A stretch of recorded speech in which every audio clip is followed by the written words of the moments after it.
Hello friends, నమస్తే. Welcome back to our channel. ఈరోజు మన ఈ వీడియో వచ్చేసి యమ్మీ మలై ఎగ్ కర్రీని ఎలా ప్రిపేర్ చేయాలో చూసేయండి.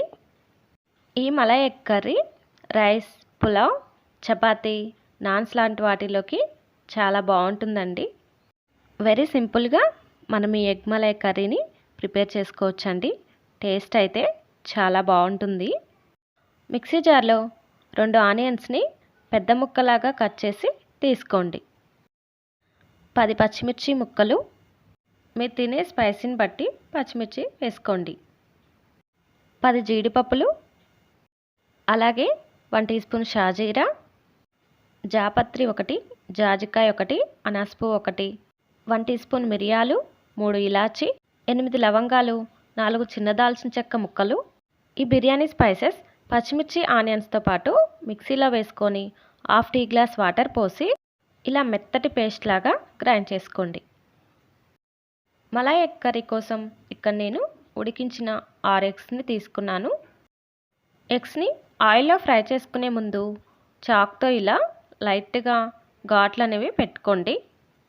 స్టవ్ ఆన్ చేసి ప్యాన్లో 100 గ్రామ్స్ ఆఫ్ ఆయిల్ని తీసుకోండి. ఆయిల్ హీట్ అయ్యాక ఎగ్స్ని వేసుకొని ఫ్రై చేసుకోండి. ఎగ్స్ ఇలా ఫ్రై అయ్యాక ఒక ప్లేట్లోకి తీసుకొని పక్కన ఉంచండి. అదే ఆయిల్లో 2 బిర్యానీ ఆకు, చిన్నవి దాల్చిన చెక్కలు 2, 1 టేబుల్ స్పూన్ ఫ్రెష్ అల్లం వెల్లుల్లి పేస్ట్, 1 టీ స్పూన్ పసుపుని వేసి 2 నిమిషాలు అల్లం వెల్లుల్లి పేస్ట్ని ఆయిల్లో ఫ్రై చేసుకోండి.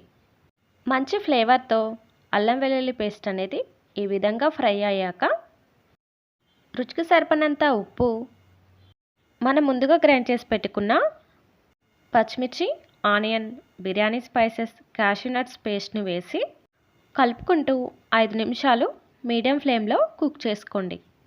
1 కప్ పెరుగుని బాగా మిక్స్ చేసి తీసుకోండి. అప్పుడే గ్రేవీ అనేది విరిగినట్టు కాకుండా మంచిగా వస్తుంది. పెరుగుని వేశాక 2 నిమిషాలు కుక్ చేసుకోండి. అలాగే 1 టేబుల్ స్పూన్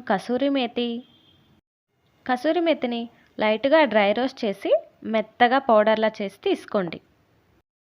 గ్రేవీ అనేది ఇలా ఉడికి ఆయిల్ అనేది సపరేట్ అయ్యాక మనం ముందుగా ఫ్రై చేసుకున్న ఎగ్స్ని వేసి, అలాగే మనం పాలు కాగబెట్టినప్పుడు మీగడ వస్తుంది కదండి, ఆ మీగడని తీసుకొని బాగా బీట్ చేసి వేసుకోండి.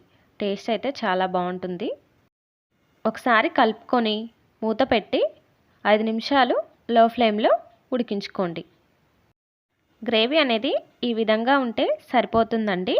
ఇప్పుడు స్టవ్ ఆఫ్ చేసి లాస్ట్లో కొద్దిగా కొత్తిమీర వేసుకొని ఒకసారి కలుపుకొని డిష్ అవుట్ చేసుకుంటే అంతేనండి, యమ్మీ malai egg curry ready.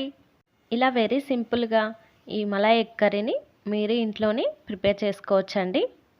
Taste అయితే చాలా అంటే చాలా బాగుందండి. Thanks for watching.